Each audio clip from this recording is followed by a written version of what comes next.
어제 오후에 우리 교역자들과 또 장로님 세 분, 또 우리 권사님, 집사님들, 저희들이 성탄의 거리 캐롤을 했습니다. 한번 이 시간에 보여주시겠습니다.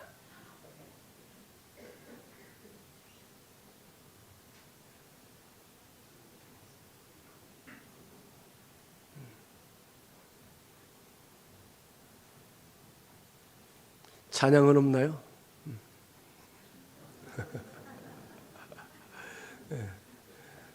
우리 어제 아주 추운데도 불구하고 BYC 앞에서 또 롯데마트 앞에서 또 여 건너편에 병원 앞에서 저희들이 왔습니다.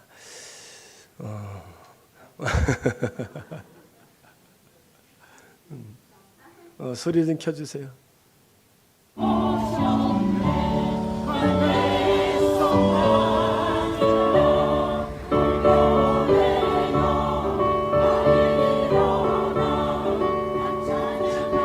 롯데마트 앞에서 우리 찬양하는 겁니다.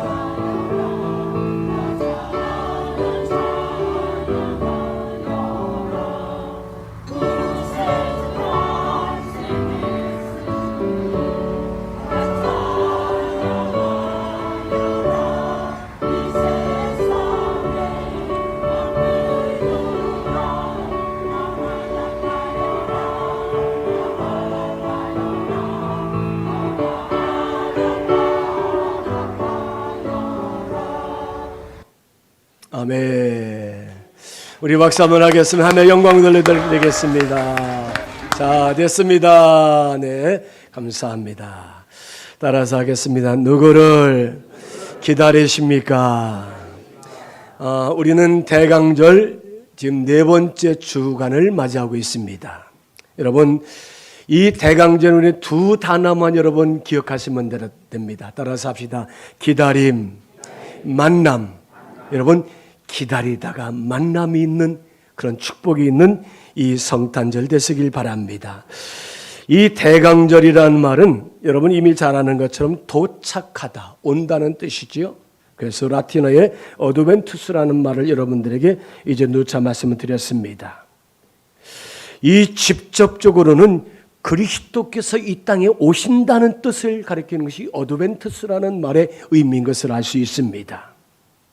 여러분, 이 대강전에 우리는 준비하고 기다릴 때에 오시는 주님을 만남을 통해서 영접을 하시고 주님과 아름다운 역사를 세워가는 그러한 성도로 살게 되기를 주의 이름으로 축원합니다.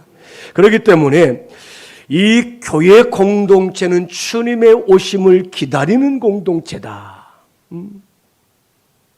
요한복음 14장 18절에 이렇게 말씀하고 있습니다. 내가 너희를 고아와 같이 버려두지 아니하고 너희에게로 오리라. 이렇게 말씀하고 있습니다. 여러분, 우리 주님은 이 땅에 다시 오실 줄로 믿습니다.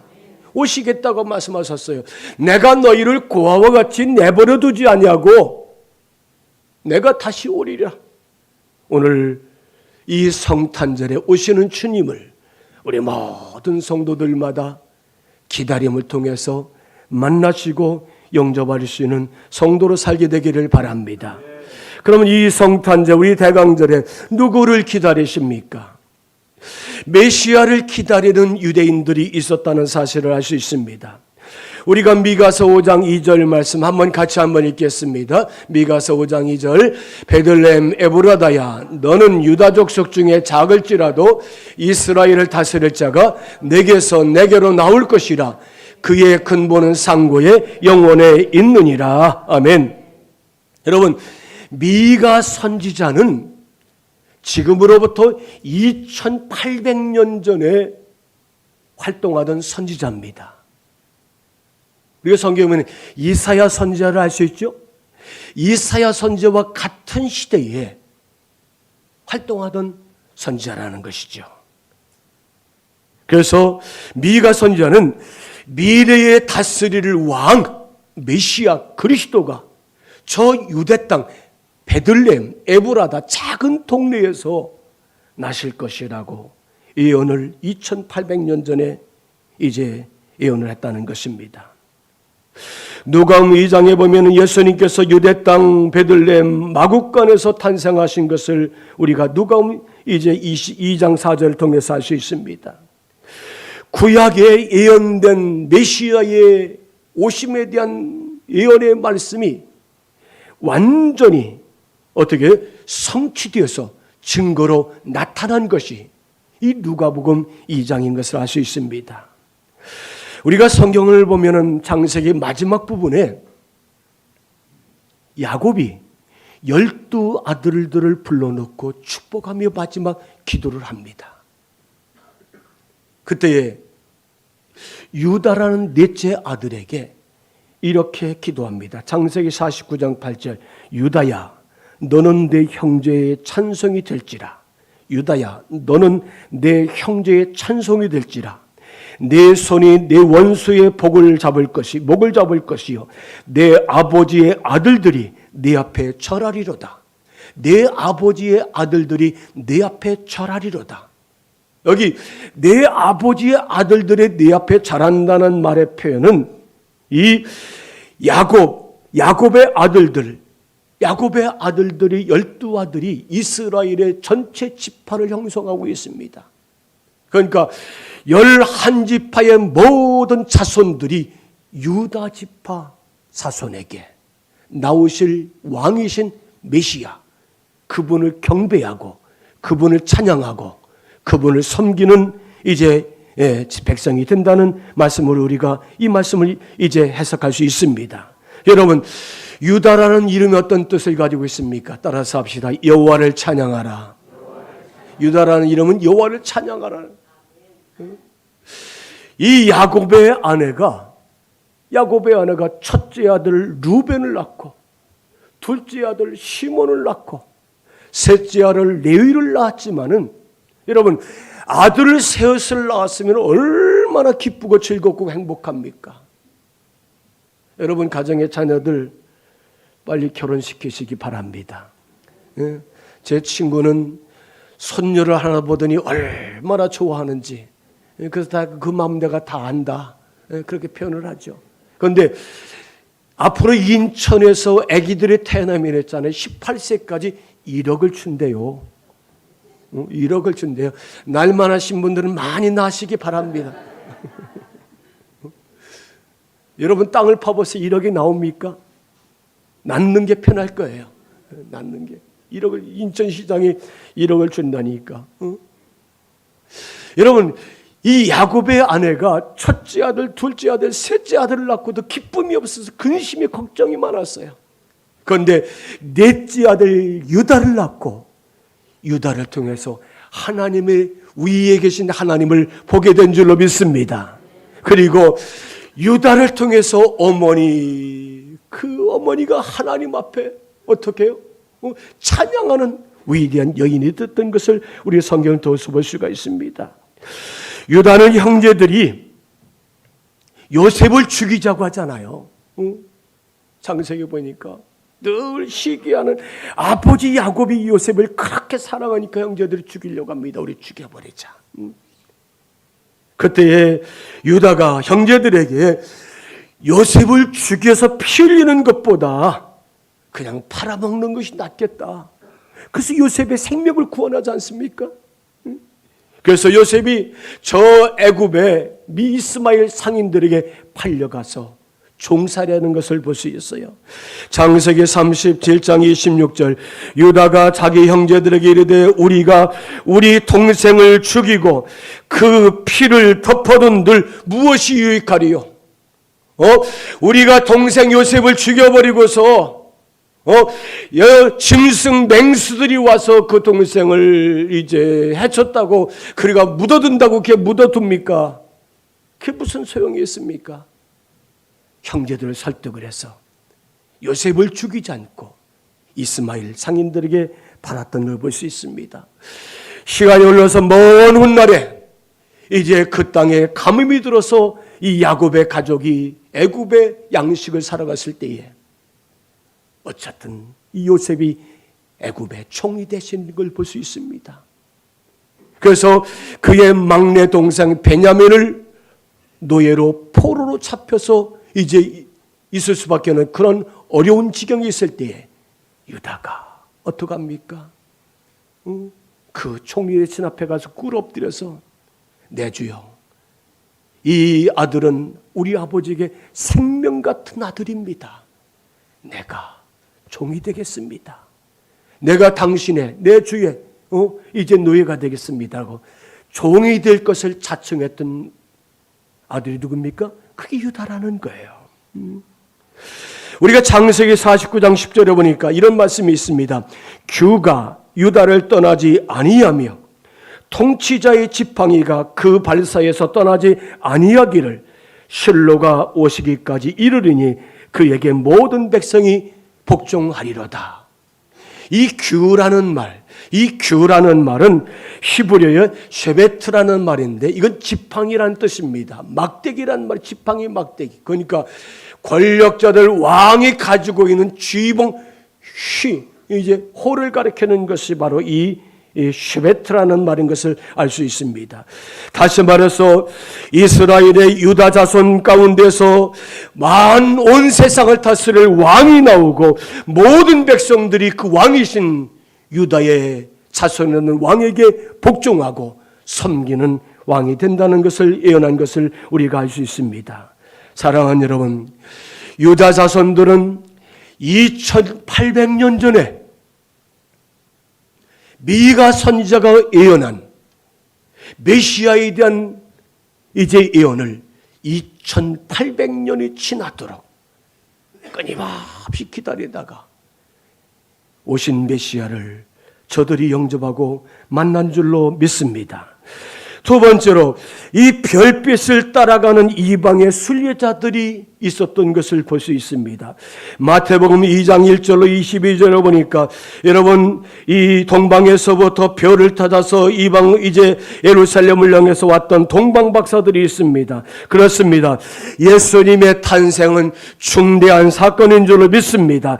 이 동방 박사들이 교통수단이 어려웠던 그 시대에 동방에서부터 낙타를 타고, 여러분 별이라는 것은 낮에는 뜨질 않습니다. 낮에는 보이질 않아요. 밤이 되어야만이, 하늘을 쳐다봐야만이 하늘의 별이 빛나는 빛을 이제 나타내는 것 아닙니까? 이 동방 이란으로부터 이스라엘 땅까지 끊임없는 험악 사망의 고난의 길을 찾아서 유다 땅 베들레헴의 별을 따라서 메시아이신 그리스도 우리 주님이 오셔서 탄생하신다는 소식을 듣고 동방으로부터 찾아왔던 여기 동방 박사들을 볼 수 있습니다. 마태복음 2장 1절에 또 이렇게 말씀하고 있습니다. 헤롯 왕 때에 예수께서 유대 베들레헴에 나심에 동방으로부터 박사들이 예루살렘에 이르러 말하되, 여기 동방 박사들이 세기적인 기쁜 소식을 듣고서 보고서 이제 이 별을 따라서, 여러분 고대에 이 천문학자들은 이 하늘의 별을 보고서 미래를 예언하고 또 장래와 운명을 예견했던 것을 우리는 볼 수 있습니다. 이들이 하늘의 별을 따라서 예수님께로 와서 예수님을 경배하고 예수님께 최고의 선물을 하나님 앞에 드린 줄로 믿으시기를 바랍니다. 여러분 그렇습니다. 하늘을 쳐다보는 사람은 이 땅에서 찾지 못하기 때문에 하늘을 쳐다보는 줄로 믿습니다. 여러분 어른들이 가뭄의 때에 하도 가뭄은 어떻게 됩니까? 하늘을 쳐다봐요. 비가 올 날씨인가 안 올 날씨인가. 열왕기상을 보면은 이스라엘 땅에 3년 6개월 동안 비가 오지 않으니까 엘리야 선지자가 갈멜산에 올라가서 하나님 앞에 기도하잖아요. 무릎과 무릎 사이에 고개를 넣고, 그리고 종에게 가서 저쪽 하늘 바다 쪽에 하늘을 쳐다보아라. 아무것도 없나이다. 몇 번을요? 7번을.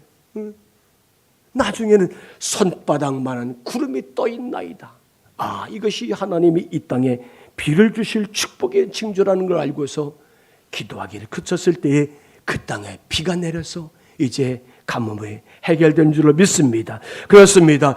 하늘을 쳐다본다는 것은 이 땅의 소리가 찾지 못하기 때문에 하늘에 계신 하나님을 바라보며 하나님께 구하는 것인 줄로 믿습니다.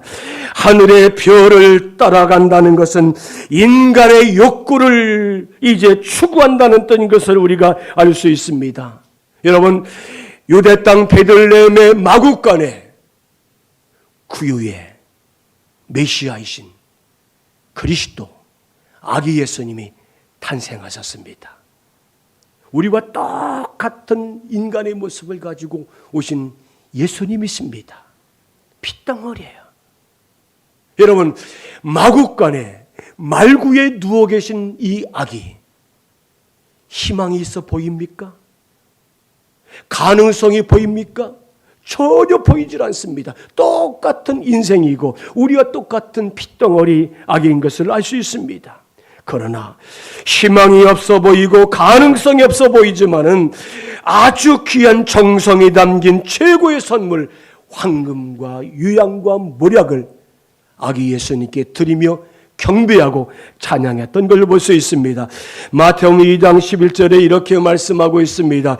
집에 들어가 아기와 그 어머니 마리아가 함께 있는 것을 보고 엎드려 아기께 경배하고 보배압을 열어 황금과 유향과 몰약을 예물로 드리니라.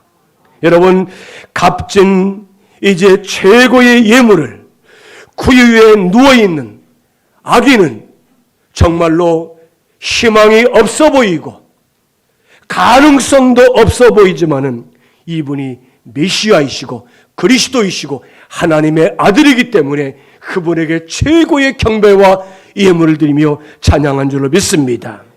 사랑하는 여러분, 오늘 이 성탄절을 맞이 기다리면서 맞이하는 우리 모든 성도들마다, 우리 모든 성도들 여러분, 누구를 기다리십니까? 오실 주님을 기다리는 성도가 되시길 바랍니다. 우리의 주님 앞에 최고의 경배와 찬양과 우리의 마음의 선물을 주님 앞에 드리시는 성도가 되시기를 바랍니다. 마태복음 2장 7절에 보니까 우리 한번 같이 읽습니다. 이에 헤롯이 가만히 박사들을 불러 별이 나타난 때를 자세히 묻더라. 여기 보니까 이 동방 박사들의 생명의 위협을 감수하면서까지도 헤롯에게 아기 예수님을 지키기 위해서 그들은 생명의 위협을 감수했던 것을 볼 수 있습니다. 오늘 우리는 가장 귀하신 메시아 그리스도 주님의 탄생을 기뻐하며 하나님 앞에 최고의 경배와 찬양으로 들려드리는 우리 모든 성도가 되시기를 주의 이름으로 축원합니다. 여러분, 이 유대 땅의 베들레헴 목자들이 아기 예수님을 경배했던 것을 우리가 누가복음 2장 8절 20절 말씀을 통해서 볼 수 있습니다. 여러분, 목동이 누굽니까? 쉴 틈 없이 일하는 자들이 목동이라는 거예요. 밤에도 양들과 함께 생활하면서 양을 지키는 자들이 누구예요? 그게 목동입니다. 팔레스타인 지역은 날씨가 낮에는 굉장히 무덥습니다. 그러나 밤에는 추위 때문에 그 추위를 견디면서 이 양들과 함께 지내는 목자들, 양들 틈에 몸을 비비면서 그들과 함께 살아했던 목동들을 볼 수 있습니다. 누가복음 2장 8절에 이렇게 말씀하고 있습니다. 같이 한번 읽습니다. 그 지역의 목자들이 밤에 밖에서 자기 양떼를 지키더니, 목동은 양떼를 지키는 자들이에요. 자기 양들과 함께 사는 자들입니다. 고단한 삶을 살았던 목자들에게 성탄은 평화와 기쁨의 은혜의 축복의 경배의 시간이 되기를 믿습니다. 그렇습니다. 이 고단한 삶에도 불구하고 의롭게 사는 이들에게 진리의 말씀이 진리가 계시돼서 이 땅에 오신 날이 바로 이 성탄절이시고 아기 예수님의 탄생이라는 것을 우리가 알 수 있습니다. 제가 1985년도 단양에서 목회할 때에 제가 목회하는 교회의 권사님 한 분이 저 제천의 중앙시장에서 부침개 장사하는 권사님이 계셨어요. 이름이 생각이 나네요. 장남순 권사님. 여러분, 부침개는 가게 안에서 부침개 장사합니까? 어디요? 난전이잖아요. 그 시장 골목 얼마나 춥습니까?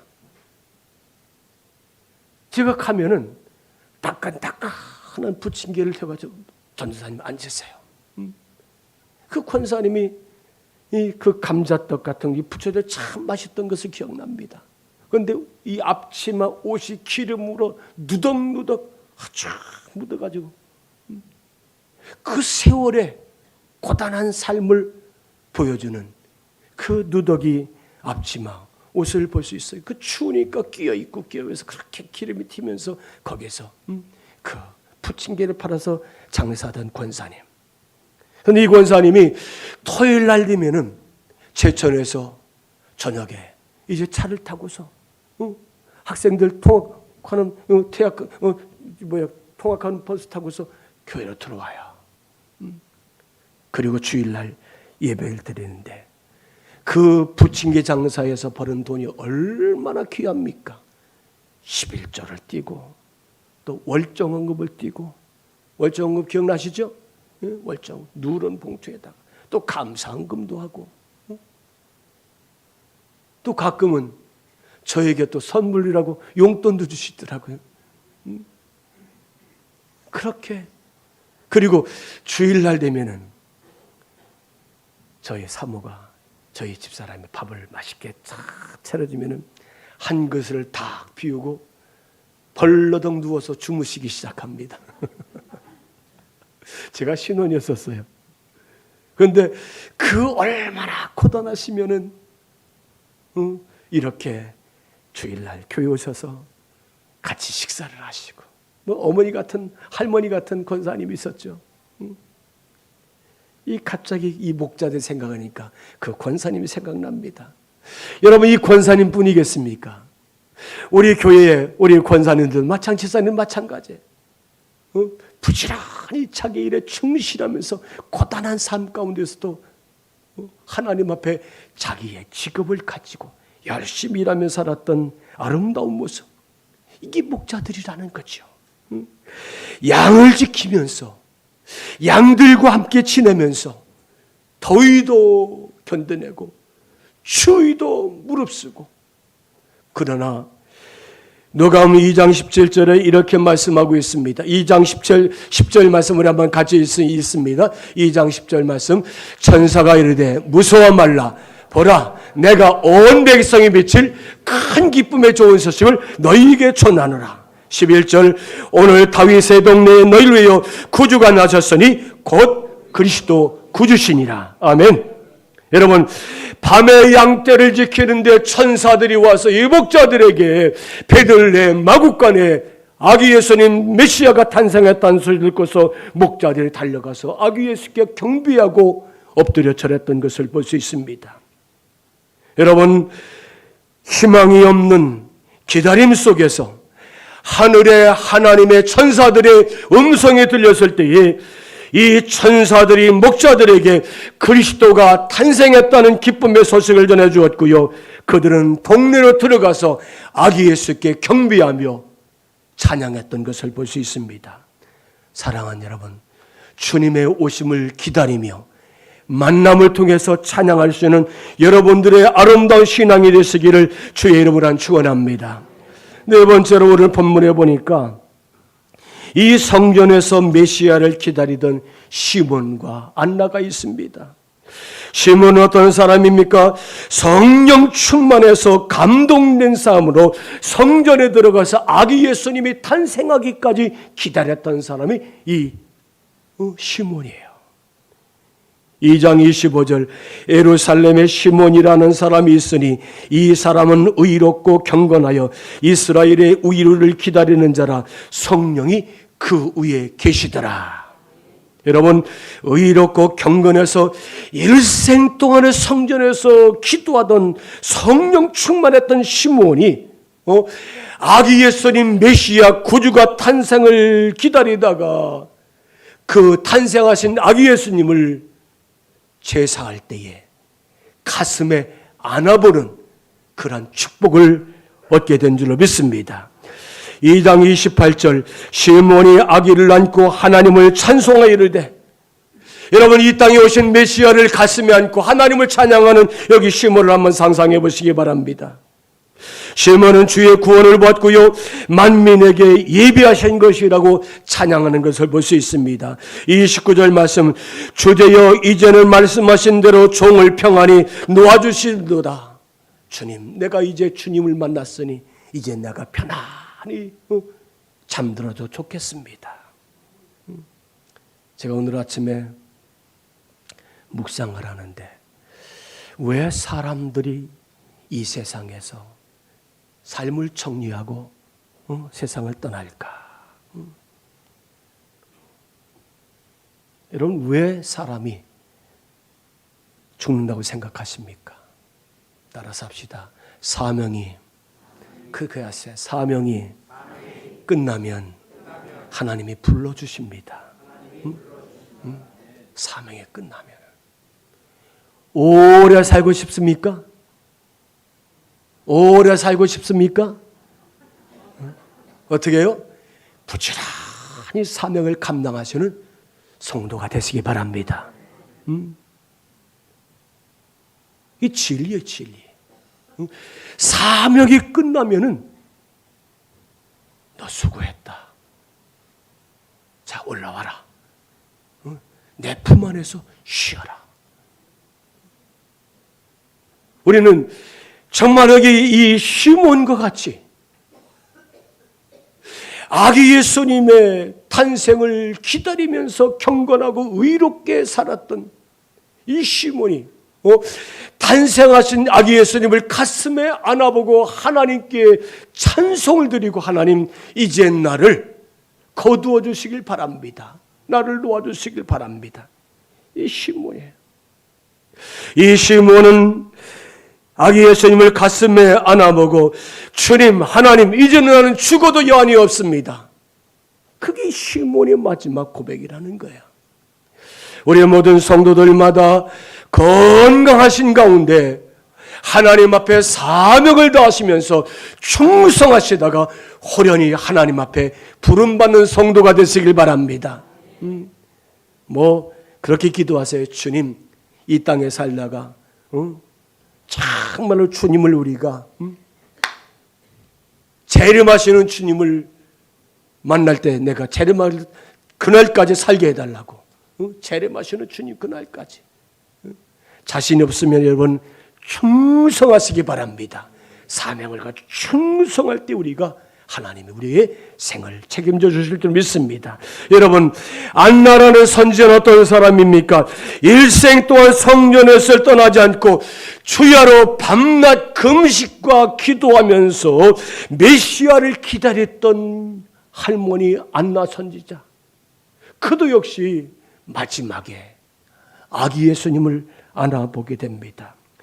우리가 이 누가복음 2장 37절 말씀 우리 한번 같이 읽습니다. 과부되고 84세가 되었더라.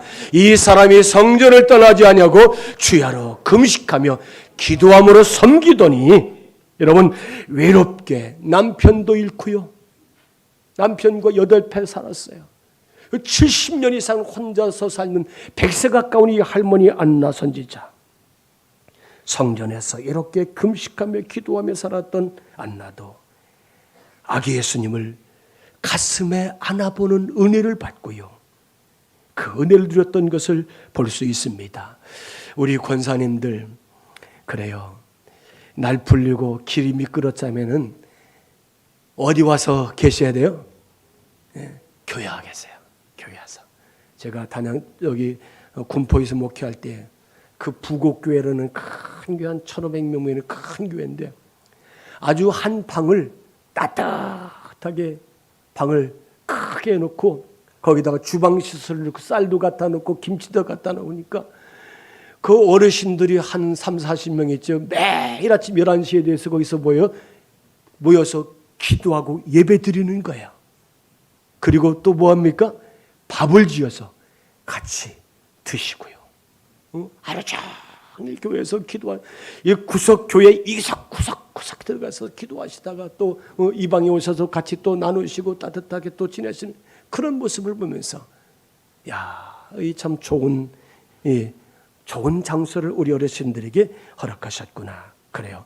우리가 이제 교회는 따뜻합니다. 여러분 성전에 오셔서 많이 오셔서 기도하시고 안나 선지자와 같이 이 하나님의 성전에서 하나님의 은혜를 경험하시는 우리 모든 성도가 되시길 바랍니다.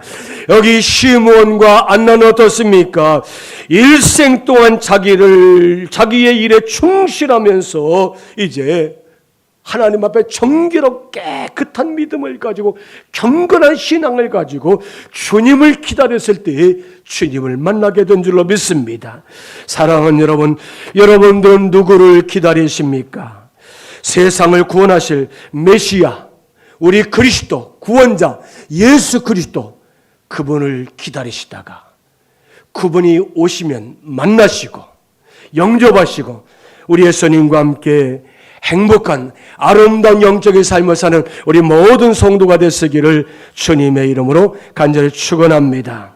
기도하겠습니다.